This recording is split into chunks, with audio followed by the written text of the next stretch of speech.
Stop aux lois de finances de la sécurité sociale.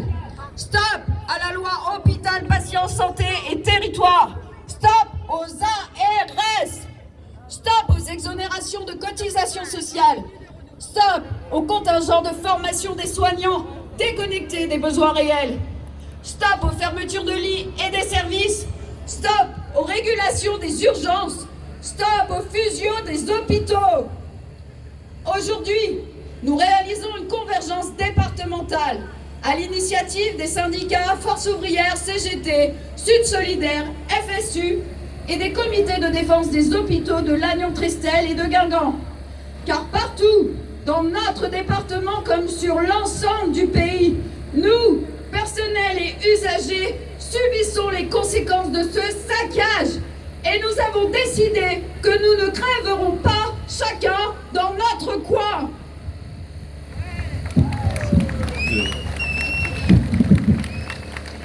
Alors il y a encore quelques temps, seules les personnes confrontées à de sérieux problèmes de santé pouvaient témoigner de l'état de l'organisation sanitaire dans ce pays. Quand j'étais gamin, c'était des conversations de vieux, faut l'avouer. Maintenant, ça concerne tout le monde, à n'importe quel âge, jeunes et vieux. Dorénavant, chacun d'entre nous est en mesure de mesurer le degré de délabrement de notre système de santé. Tout simplement dans la vie de tous les jours, dans le cadre d'un accès, le premier accès aux soins de base. C'est devenu un vrai parcours du combattant. Trouver un médecin généraliste, il y en a quand même quelques-uns certainement. Normalement, il y a un tiers des Costa-Armoricains qui n'ont pas de médecin traitant. On fait le test? Il y en a combien qui n'ont pas de médecin traitant? Ah, vous n'osez pas lever la main? Non, il y en a un paquet quand même. Le médecin généraliste, le dentiste. Ouais, le dentiste, c'est un privilège d'avoir un dentiste aujourd'hui. Un ophtalmo. Alors, l'ophtalmo, on appelle le mardi. Le premier mardi du mois, entre 10 et 11 heures. Et puis on tombe sur un répondeur. Vous avez fait l'expérience? Moi j'ai fait, c'est du vécu. Ensuite, l'ophtalmo, donc la radiologie, mammographie, tout ça, ça commence à devenir, c'est du niveau olympique quoi. Ils auraient dû l'inscrire au jeu cette année, en fait, sans doute on aurait gagné. Donc c'est bien simple, pour certaines spécialités, on n'a même plus de praticiens dans le service public. Heureusement, il nous reste quand même le pilier de notre système de santé, c'est ce qui empêche l'effondrement total. C'est l'hôpital. Mais dans quel état? Ai tristan traumum stra. Les fermetures s'enchaînent. Alors les fermetures, vous savez bien, ça s'appelle pas des fermetures, ce sont des régulations, des suspensions, et ils nous prennent pour des buses, parce que pour nous, les usagers, ça s'appelle des fermetures. Et ces fermetures, à Lannion par exemple, ce sont les urgences. À Guingamp, c'est la maternité qui vient encore de prendre 6 mois de sursis. Qu'est-ce qu'on a fait pour mériter du sursis? Je me demande. Qu'est-ce qu'on a fait de mal? On cotise comme les autres. C'est l'esprit de cette manifestation aujourd'hui. Donc, on ferme, on régule, on suspend. Et dans certains territoires, en fait, chez nous, les bébés ne naissent plus dans les choux, naissent plus dans les roses. Ils naissent dans le camion des pompiers, sur les ronds-points, les parkings, les garages. Et dans les voitures, je ne sais pas si les parents du petit Antonin, le petit Guingampais qui est né en voiture sont là, mais ils auraient pu témoigner, on les a vus dans la presse. Donc, le système de prise en charge aussi de la santé mentale, ça c'est un truc auquel on pense tellement plus parce qu'on s'est habitué à ce que ça disparaisse. Mais comment on fait? Après le Covid, on a senti des besoins énormes. Et là aussi, on nous dit, non, il faut faire mieux avec moins. Non, c'est pas possible. Ça, c'est pas une fatalité, il n'y a pas de fatalité. Donc c'est pour ça, tout à l'heure, on vous invite à participer, à vous déplacer dans le forum, de façon à nous rencontrer, parce qu'on a des invités et des solutions. Merci.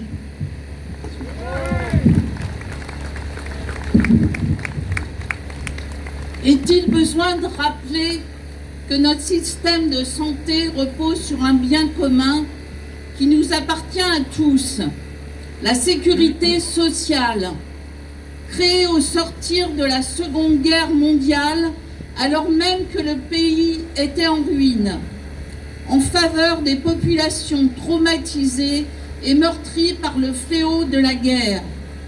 C'est bien la sécurité sociale qui a permis de garantir à toutes et tous la protection contre les accidents en matière de santé, d'invalidité ou de handicap. C'est bien la sécurité sociale qui a permis à toutes et tous de bénéficier d'une retraite à l'issue d'une longue vie de travail, bannissant la sale réputation qui jusque-là prévalait sur la retraite des morts. C'est bien la sécurité sociale qui a permis de construire notre système de santé qui garantissait, grâce à son maillage territorial, un égal accès aux soins pour toutes et tous. Financée par les cotisations issues des richesses générées par le travail humain, elle a longtemps été gérée par les cotisants eux-mêmes. Loin d'être un fardeau, elle a permis un bond énorme de l'espérance et de la durée de vie en bonne santé. Cette socialisation a enrichi le pays et les populations, mais pas le capital. Pourtant, selon d'éminents spécialistes, ce système de santé n'était plus viable et devait absolument être réformé. Pensez donc, une manne financière bien supérieure au budget de l'État, géré en tant que bien commun et sur lequel aucune idée de profit n'était envisageable. Intolérable, n'est-ce pas? Ainsi, petit à petit, le budget de la sécurité sociale a été asphyxié par les politiques successives d'exonération de cotisations sociales. Là où, au contraire, il aurait fallu les augmenter pour couvrir des besoins de plus en plus importants. Répétons-le haut et fort, ce n'est pas l'excès de dépenses qui plombe le budget de la sécurité sociale. C'est bien le manque organisé et planifié de ressources. Regardez, en 2022, le montant total des allègements de cotisations s'élevait à 73,6 milliards d'euros. De plus, chaque année, les dividendes versés aux actionnaires atteignent des sommes records. En 2023, ce sont près de 100 milliards d'euros qui ont été versés aux actionnaires, rien que par les entreprises du CAC 40. C'est un choix délibéré que de transférer une part toujours plus grande de la richesse produite vers le capital, ce qui assèche de fait les capacités à satisfaire les besoins essentiels de la population. L'argent pour financer notre système public de santé existe. Il est tout bonnement détourné et volé.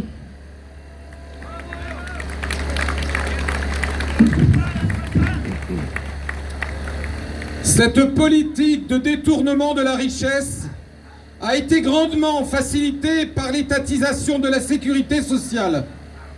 À l'origine, le budget de la sécurité sociale était géré par les représentants élus par les cotisants eux-mêmes. Depuis trop longtemps, nous avons perdu le contrôle sur l'utilisation de ce budget. Désormais, c'est l'État, via les agences régionales de santé, les ARS, qui décide de tout. Nous sommes confrontés à un État dit stratège qui organise la métropolisation autour de pôles d'équilibre, comme c'est le cas en Bretagne pour Rennes, Nantes et Brest. Et comme il n'y aura jamais de métropole dans notre département, nous serons des usagers de seconde zone. Mais pourtant, nous payons via nos soins, via notre salaire socialisé, nos cotisations sociales. Égalité des soins, qualité et solidarité sont les trois principes fondateurs de l'assurance maladie depuis 1945. C'est aussi la première de ses missions au quotidien. Renforcer sur chaque territoire l'accès aux droits et au recours aux soins pour l'ensemble des assurés. Et l'ARS Bretagne fait exactement le contraire.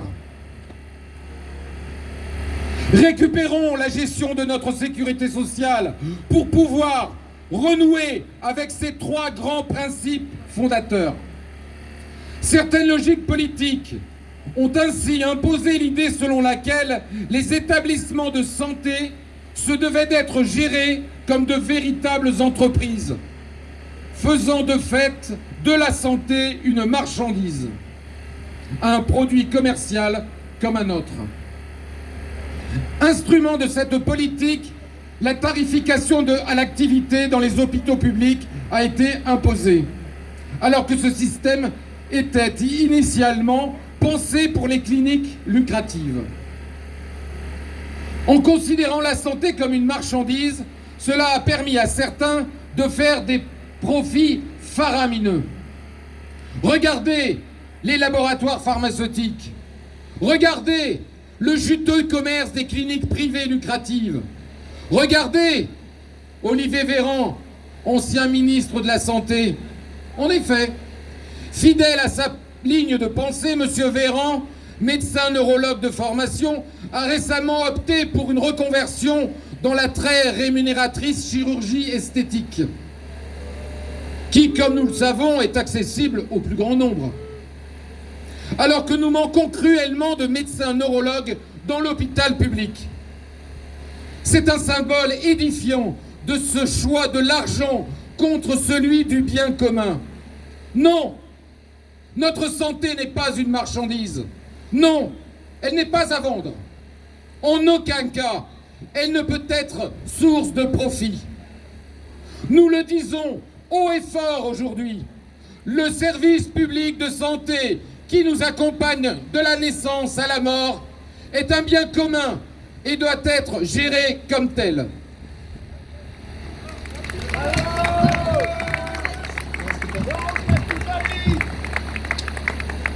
L'argument du manque d'argent est une farce et un leurre. Notre pays n'a jamais été aussi riche.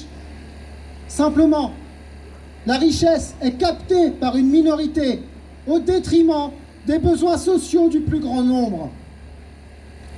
Alors que le gouvernement trouve plus de 400 milliards sur 10 ans pour le budget de la défense, l'hôpital public, déjà à l'os, devrait encore faire 600 millions d'euros d'économies en 2024. Aujourd'hui, nous sommes bien dans une lutte offensive.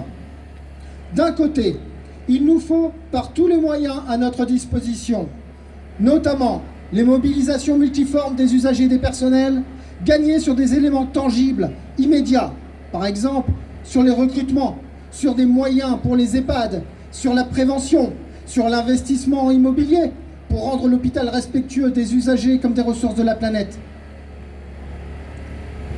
Mais de l'autre côté, il nous faut aussi avancer sur des problématiques structurelles qui peuvent sembler plus lointaines ou plus inaccessibles, mais qui sont pourtant essentielles. Et en premier lieu, nous le disons et le répétons, la sécurité sociale est notre bien commun. Nous exigeons d'en retrouver à nouveau la pleine gestion.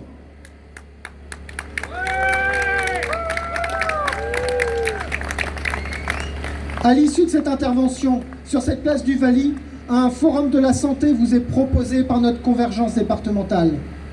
Vous trouverez différents stands où vous pourrez échanger sur les propositions des organisations et comités ayant appelé à cette convergence départementale pour la défense de notre système public de santé et de notre sécurité sociale.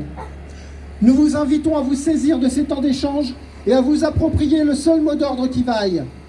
La sécurité sociale est notre bien commun.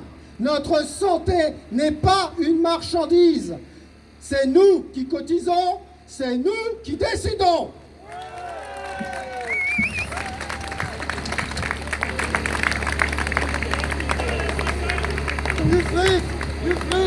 Et juste un petit rappel rapide.